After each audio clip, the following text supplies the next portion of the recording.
साथियों नमस्कार, मैं हूं नीरज पटेल और आप देख रहे हैं नेशनल जनमत। बगल में जो तस्वीर आप देख रहे हैं ये हैं हनी बाबू। दिल्ली विश्वविद्यालय में इंग्लिश विभाग में एसोसिएट प्रोफेसर हैं। मूर्ख ओबीसी हैं इसलिए क्योंकि पति और पत्नी दोनों लोग प्रोफेसर हैं, ठीक ठाक सैलरी आती होगी। इन लोगों को सिलेक्शन के बाद बजरंगबली बब्बा को प्रसाद चढ़ाना चाहिए था, मौज मस्ती के साथ अपनी नौकरी करनी चाहिए थी, लेकिन ये मूर्ख ओबीसी पे बैक टू सोसाइटी के मामले में लगे थे। ओबीसी को उनके आरक्षण का हक दिलाने के लिए लगे थे।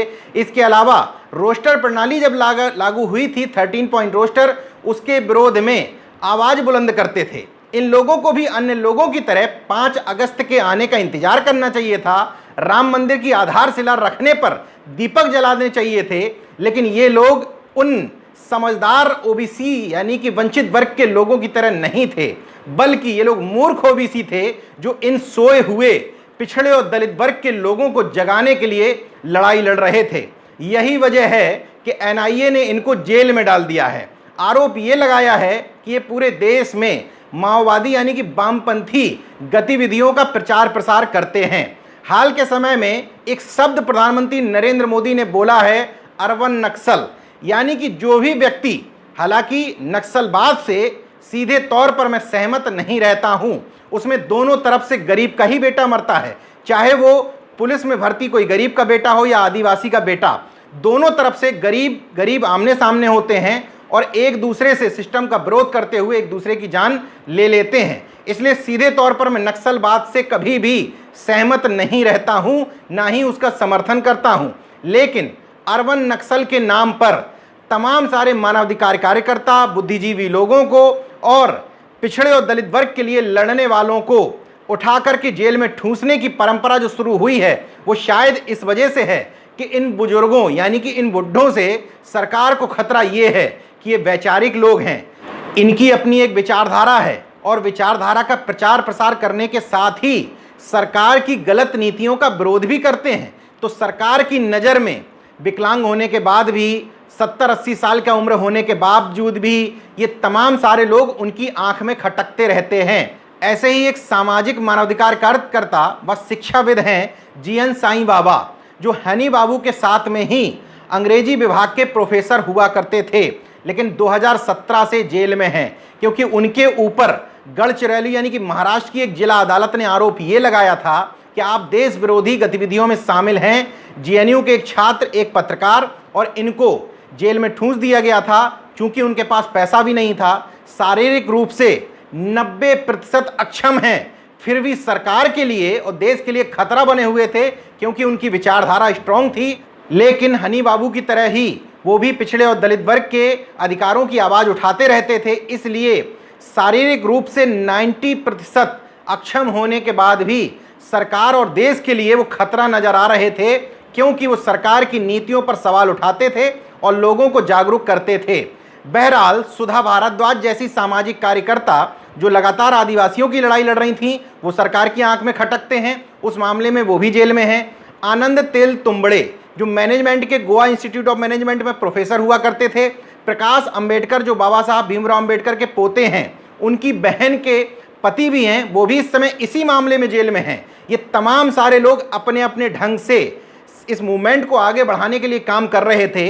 इनका यलगार परिषद से, भीमा कोरेगांव की घटना से सीधे तौर पर कोई लिंक हो या ना हो, लेकिन तमाम सारे लोगों में ये लिंक ज़रूर है कि ये सरकार को लेकर, आरक्षण को लेकर घेरते हैं, दलितों पिछड़ों की आवाज़ उठाते हैं, मानवाधिकार कार्यकर्ता के तौर पर जाने जाते हैं। हालांकि अभी तक की जो जांच, एनआईए के जो बयान सामने आए हैं, उससे ये भी स्पष्ट हो जाता है कि जीएन साईं के जेल में गिरते हुए स्वास्थ्य की रक्षा, उनकी रिहाई से जुड़े हुए जो तमाम सारे आंदोलन चल रहे थे, उसमें हनी बाबू कई बार शामिल हुआ करते थे।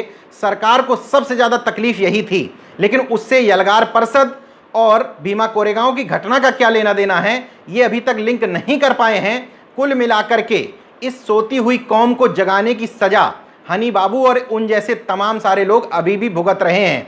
इसी श्रेणी में एक और नाम आता है केदार मंडल। दोनों पैरों से चल नहीं पाते हैं, व्हील चेयर पर चलते हैं, लेकिन सरकार के लिए, सरकार की आंख में खटकते हैं, इसलिए क्योंकि वो भी लगातार इन आंदोलनों में शामिल रहे हैं, बिहार जाकर के चुनाव की तैयारी कर रहे हैं। कह रहे हैं मैं दोनों पैरों से अक्षम हुआ तो क्या हुआ, मानसिक रूप से इन गुलाबों से ज़्यादा सक्षम हूँ। मैं भी प्रोफेसर केदार मंडल की बात से सहमत हूँ। हालांकि ये सरकार उनके ऊपर भी आरोप लगा करके उनको भी निलंबित करवा चुकी है और उनको भी हिरासत में रख चुकी है। 54 साल के हनी बाबू डीयू में एसोसिएट प्रोफेसर हैं, वहीं उनकी पत्नी असिस्टेंट प्रोफेसर हैं। लेकिन ये केवल सैलरी नहीं उठाते हैं, पिछड़े वर्ग के लिए लड़ाई भी लड़ते हैं। अलायंस फॉर सोशल जस्टिस एक संगठन है, उसका हिस्सा हैं। आरक्षण नीति के क्रियान्वयन में दिल्ली विश्वविद्यालय में आज जो पिछड़ों का आरक्षण लागू हुआ है पूरे ढंग से, उसमें हनी बाबू जैसे लोगों का महत्वपूर्ण योगदान है। लगातार ये लड़ाई लड़ते रहे। दिल्ली में किसी भी सांसद को अगर जरूरत पड़ती थी आरक्षण से जुड़ी हुई प्रक्रिया पर कुछ जानने की, तमाम सारे सांसदों से हनी बाबू को मैंने खुद मिलवाया है, उनका नंबर दिया है, ताकि आप आरक्षण के बारे में कुछ भी जानना चाहते हैं, 13 पॉइंट रोस्टर के बारे में कुछ भी जानना चाहते हैं तो फ़ोन करके पूछ लीजिए। हनी बाबू के पास आपको सारी समस्याओं का समाधान मिल जाएगा। यही वो हनी बाबू हैं जो एकेडमिक फॉर सोशल जस्टिस से जुड़े रह करके तमाम सारे वंचित वर्ग के छात्रों के लिए और प्रोफेसर्स के लिए लड़ाई लड़ते थे। क्योंकि पुलिस ने जो आरोप लगाते हुए इनकी गिरफ्तारी की है, उस पर दावे के साथ कहा जा सकता है कि ना ये यलगार परिषद में आमंत्रित थे, ना ये उस दिन पुणे गए थे और ना ही इनका सीधे सीधे उस कार्यक्रम और आंदोलन से कोई लेना देना था। हालांकि यलगार परिषद के आयोजन में अगर शामिल भी होते तो इनकी संलिप्तता क्या थी ये शायद सरकार अभी बताने में सक्षम नहीं है, लेकिन फिर भी इनकी अरेस्टिंग करवा ली गई है। खेल समझिए, 2017 में ये घटना होती है। उस समय महाराष्ट्र में भारतीय जनता पार्टी की सरकार थी। तब तक महाराष्ट्र सरकार यानी कि महाराष्ट्र की पुलिस इसकी जांच करती रही। जैसे ही वहां शिवसेना की सरकार बनी, उद्धव ठाकरे मुख्यमंत्री बने, सीधे सीधे जांच एनआईए को यानी कि राष्ट्रीय जांच एजेंसी को सौंप दी जाती है। यहीं पर खेल समझ लीजिए, अगर महाराष्ट्र पुलिस जांच कर रही थी तो सरकार बदलने के साथ केंद्र सरकार ने अपने पाले में गेंद रखने के लिए उस जांच को बदल क्यों दिया था। आपको ये भी बताने की ज़रूरत है, क्योंकि तमाम सारे बुद्धिजीवी, पिछड़ा तबका कितना बुद्धिजीवी है अपने अधिकारों के लिए, ये कहने की ज़रूरत नहीं है। क्रीमी लेयर के मामले में जिस तरह की संख्या दिखाई दे रही है विरोध की, उससे स्पष्ट है कि वो आज भी 5 अगस्त को दीपक जलाने का इंतजार कर रहा है। उनको उनके हाल पे छोड़ दीजिए। जो अपने आप को जागरूक मानते हैं, उनको अपने हक और अधिकारों के लिए आवाज़ निश्चित तौर पर बुलंद करनी चाहिए। सबसे पहले बता देता हूं कि यलगार परिषद और भीमा कोरेगांव का मामला क्या है। 31 दिसंबर 2017 को पुणे में शनिवार बाड़ा यानी कि पेशवाओं के किले के अंदर यलगार परिषद का आयोजन किया गया। उसमें गुजरात से उस समय विधायक जिग्नेश मेवाणी, रोहित वेमुला की मां राधिका वेमुला, सोनी सोरी, प्रकाश आंबेडकर, भीम आर्मी के तमाम सारे लोग, पूर्व जस्टिस बीसी खोसले पाटिल समेत तमाम सारे बुद्धिजीवी इकट्ठे होते हैं। दिन भर सांस्कृतिक कार्यक्रम चलते हैं, तमाम वाद विवाद चर्चाएं होती हैं। अगले दिन 1 जनवरी 2018 को भीमा कोरेगांव विजय के 200 साल पूरा होने के उपलक्ष्य में बड़े कार्यक्रम की तैयारी थी। तो इसी यलगार परिषद के बाद तमाम सारे लोग उस स्थल पर पहुंचने के लिए बड़े मार्च की शक्ल में निकलते हैं। वहां हिंसा होती है, एक व्यक्ति की मौत हो जाती है। इस मामले में संभाजी भिड़े और मिलिंद एकबोटे को महाराष्ट्र पुलिस गिरफ्तार करती है। इन दोनों को बताया जाता है कि भारतीय जनता पार्टी से जुड़े हुए हैं, इसलिए इन लोगों ने हिंसा भड़काई ताकि इस तरह के आयोजनों पर आगे रोक लगाई जा सके। इनकी गिरफ्तारी हुई। कुछ समय बाद महाराष्ट्र पुलिस इनको बरी करते हुए छोड़ देती है। इसके बाद खेल शुरू होता है। आरोप ये लगाया जाता है कि माओवादियों से पैसा लेकर इस कार्यक्रम का आयोजन किया गया था और उसमें पीएम मोदी की जान को मारने की रणनीति बनाई गई थी। किन लोगों ने रणनीति बनाई थी? 60 साल, 70 साल, 80 साल के मानवाधिकार और सामाजिक कार्यकर्ताओं ने मिलकर। खैर, पुलिस कह रही है तो उसको विवेचना करने दीजिए। जून 2018 से इस मामले में गिरफ्तारी होना शुरू हुई। सुरेंद्र गाडलिंग, सुरेंद्र धवले, रोना विल्सन, शोभा सेन, महेश रावत, बरवर राव, सुधा भारद्वाज, अरुण फरेरा, गौतम नवलखा, वर्णन गोंजाल्वेज और आनंद तेलतुंबड़े जैसे तमाम सारे लोगों की इस मामले में गिरफ्तारी की गई। सुप्रीम कोर्ट से कई लोग अपनी गिरफ्तारी के खिलाफ स्टे ले आए, उनमें से आनंद तेलतुंबड़े भी एक थे। जब म्याद पूरी हो गई तो अभी 14 अप्रैल को इनकी गिरफ्तारी कर ली गई। आनंद तेलतुंबड़े भी तकरीबन 30 से ज़्यादा किताबें लिख चुके थे और जिस समय ये अपनी अरेस्टिंग देने जा रहे थे, इन्होंने लिखा, मैं एनआईए की कस्टडी में जा रहा हूं। मैं नहीं जानता कि आपसे दोबारा कब मुलाकात हो पाएगी। मैं उम्मीद करता हूं कि आप बोलेंगे, अपनी बारी आने से पहले बोलेंगे। लेकिन अफसोस, ये मुर्दा समाज तब भी उस रेशियो में नहीं बोला था जिस रेशियो में बोला जाना चाहिए था। अब इसी तरह के एक और मूर्ख ओबीसी जो इन सोए हुए लोगों के लिए लड़ाई लड़ रहे थे, हनी बाबू, उनकी भी गिरफ्तारी कर ली गई है। समझने की जरूरत यह है कि आखिर भीमा कोरेगांव में ऐसा क्या है कि सरकार को उस जगह से, उस नाम से इतनी नफरत है। इसलिए क्योंकि भीमा कोरेगांव कभी बाबा साहब भीमराव अंबेडकर गए थे। इसके बाद से ही भीमा कोरेगांव वंचित तबके के लिए एक विजय स्थल के तौर पर जाना जाने लगा और 1 जनवरी को हर साल वहां कार्यक्रम आयोजित किया जाने लगा। क्या था मामला? 1 जनवरी 1818 को महाराष्ट्र के भीमा कोरेगांव में चमड़ा का काम करने वाले महार जाति के लोगों ने ब्रिटिश आर्मी के तकरीबन 800 जवानों के साथ में मराठा पेशवाई पर हमला बोल दिया था। उसमें पेशवा बाजीराव द्वितीय हार गया था। इसी के बाद से इसको विजय के उत्सव के तौर पर मनाया जाने लगा था। 1928 में भीमराव अंबेडकर भीमा कोरेगांव पहुंचे। वहीं पर मीटिंग करते हुए उन्होंने इसको पेशवा चित्पावन ब्राह्मणों पर महार यानी कि दलित समाज की जीत बताया था। अब समझने की बात यह है कि इसको पेशवाओं की, महारों की लड़ाई क्यों माना जाता है।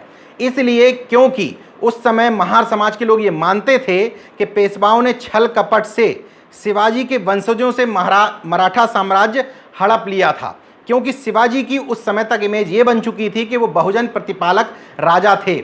शिवाजी और उनकी माता जीजाबाई संभवतः इतिहास में उस समय तक पहले राजा महाराजा थे जिन लोगों ने जाति से परे हो करके महार सैनिकों को शारीरिक रूप से मजबूत होने की वजह से अपनी सेना में भर्ती किया था। और तमाम जाति के लोगों को उन्होंने जो बनाया था, सेना बनाई थी, उनको मावला कहते थे। उनकी जाति को हटा करके पहले उनको मावला कहा गया, बाद में उन सभी लोगों को मराठा कहा गया। इसलिए शिवाजी के प्रति निष्ठा होने के कारण वो ये मानते थे कि हमारे राजा का राज्य इन लोगों ने धोखे से, छल कपट से हड़पा है। इसलिए उनको हराने का उत्सव लगातार मनाया जाता रहा। 1 जनवरी 2018 को चूंकि 200 साल पूरे हो रहे थे उस विजय के, इसलिए ये उत्सव बड़े तौर पर मनाया जाना था। लेकिन उसमें नफरतवादियों ने अपनी नफरत का पुट देते हुए हिंसा करवा दी और उस मामले को आज तक विवादित बनवा दिया। 2017 से अभी तक चूंकि भारतीय जनता पार्टी केंद्र में काबिज है, इसलिए इस मामले को लगातार बढ़ाने की कोशिश हो रही है। तमाम सामाजिक, मानवाधिकार और पिछड़े दलित वर्ग के अधिकारों के लिए लड़ने वाले लोगों को इसी तरीके से जेल में ठूंसा जा रहा है। 5 अगस्त को जिनको दीपक जलाना है उनको जलाने दीजिए, लेकिन आप लोग अपने हक और अधिकार के लिए आवाज़ बुलंद करिए। हनी बाबू जैसे लोगों का जेल में अंदर जाना कहीं से भी अच्छा संकेत इसलिए नहीं है क्योंकि वो अपनी लड़ाई नहीं लड़ रहे थे। पति पत्नी का गुजारा उनकी पर्याप्त सैलरी में हो जाता, लेकिन वो आपके प्रति, अपने पिछड़े वर्ग के प्रति, वंचित वर्ग के प्रति वफादार थे, जिम्मेदार थे, पे बैक टू सोसाइटी के तहत काम कर रहे थे। इसलिए हम सबको मिल करके उनकी लड़ाई लड़नी है। तमाम सारे लोग दिल्ली से लेकर के पूरे देश भर में उनके पक्ष में आवाज़ बुलंद कर भी रहे हैं। हम सोशल मीडिया पर संवैधानिक तरीके से उनकी रिहाई के लिए आवाज़ उठा सकते हैं। देखते रहिए नेशनल जनमत, जागरूक और सजग बने रहिए। जय विज्ञान, जय संविधान, जय लोकतंत्र। धन्यवाद। चलते चलते एक और अपील करता हूं। आप लोग बार बार पूछते हैं कि नेशनल जनमत को सहयोग हम कैसे करें। पहला सहयोग नेशनल जनमत का इतना ही है कि आप जो वीडियो देखते हैं, आप नीचे देख रहे हैं सब्सक्राइब जहां लिखा होता है उसको सब्सक्राइब कर लें। उसके बगल में एक घंटी होती है, उस घंटी को यानी कि बेल आइकॉन को इसलिए दबा करके रखें ताकि जब भी कोई वीडियो पड़े तो आपके पास नोटिफिकेशन पहुंच जाए। इसके अलावा फेसबुक पर जब आप जाते हैं तो नेशनल जनमत का एक पेज मिलेगा आपको, उस पेज को आप लाइक कर लें, फॉलो कर लें। इसके अलावा ट्विटर हैंडल पर भी नेशनल जनमत को जा करके आप फॉलो करें। इन्हीं तमाम सारी प्रक्रियाओं से नेशनल जनमत का प्रथम तौर पर सहयोग हो जाएगा। धन्यवाद। तो अगर आपने मेरा YouTube चैनल सब्सक्राइब नहीं किया तो प्लीज़ सब्सक्राइब कर लें और उस बेल आइकन पर जरूर क्लिक करें जिससे जो मेरे न्यू वीडियो है